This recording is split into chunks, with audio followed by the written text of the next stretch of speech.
আসসালামু আলাইকুম। একটা কথা আমি সবসময় বলে থাকি, অপেক্ষার ফল সুমিষ্ট হয়। কিন্তু বর্তমানে মানুষ অপেক্ষা করতে চায় না। সবার একটা কথা, ফল সহ গাছ আছে কিনা। এজন্যই আগামীর জন্য এই গাছগুলা রেডি হচ্ছে। এগুলো হচ্ছে তাই পেয়ারা।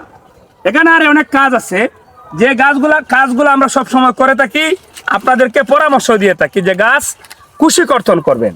এই যে দেখেন, এই গাছগুলা কুশি কর্তন করা হয়েছিল। কুশি কর্তন করার পরে এই যে দেখেন, মাশাআল্লাহ ফুল চলে আসছে। আমরা যে সব সময় বলি যে পেয়ারা গাছের সব সময় কুশি কর্তন করবেন, গাছটা এরকম দেখতে সুন্দর জুপালো হবে। আর কুশি কর্তন করলে এরকম যখন এই নিচের গিট থেকে বের হবে, ফুল সহ কিন্তু বের হবে। তো এই গাছগুলা আগামীর জন্য রেডি করছি।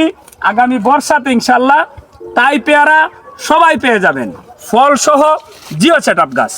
যেই কাজটা আপনার বাড়িতে গিয়ে করা দরকার, এই কাজটা কিন্তু আমরা এখানেই করে দিচ্ছি।